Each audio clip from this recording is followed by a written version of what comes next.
Yeah, well, this time we don't have a split between Arizona or California. We do basically combine everything into a world map, a single world map for Colorado.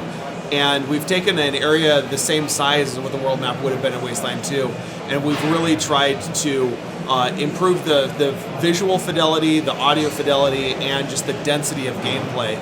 You have a radio that you can be listening to. We have hours of content, music and weird distress calls and just random things that you'll hear out in the wasteland, and you can respond to or not, depending on what you're wanting to do. Just be warned. Your trip to Colorado will not be easy.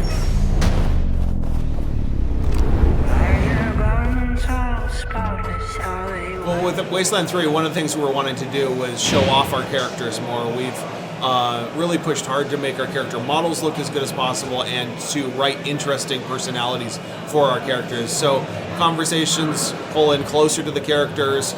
You can see them animate, and we fully voiced the conversations as well too. We have hundreds of thousands of lines of dialogue in this game, and without the support of Microsoft, we wouldn't have been able to even think about something as extensive and time-consuming as voicing every single line of dialogue in the game. It really is a huge endeavor for the development team, and we've been able to pull it off here. So the entire game, end-to-end in these conversations, is fully voiced.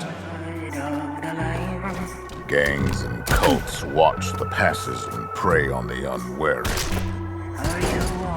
It's very much about player choices, right? And however you build your party, we want to make it a legitimate way to pass through different parts of the game.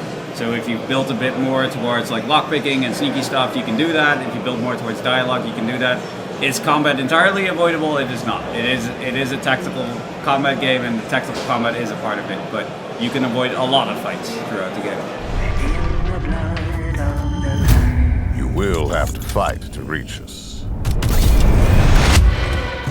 And you drive around this world map in a vehicle now.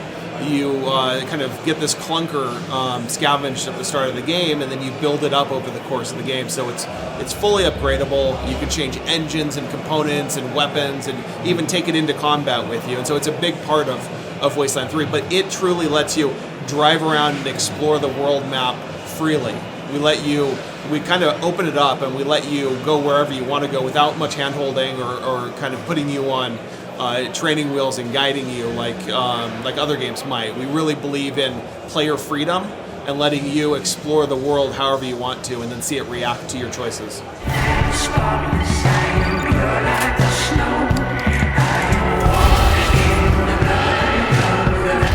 Players will get a chance to not just play with a big vehicle of their own against other little humans and things like that. That would be unfair, right? So you get to fight against other large enemies and some vehicles as well, and that is an interesting fight because then you're going toe to toe with other heavy weaponry, and it really changes the tactics that you have to use.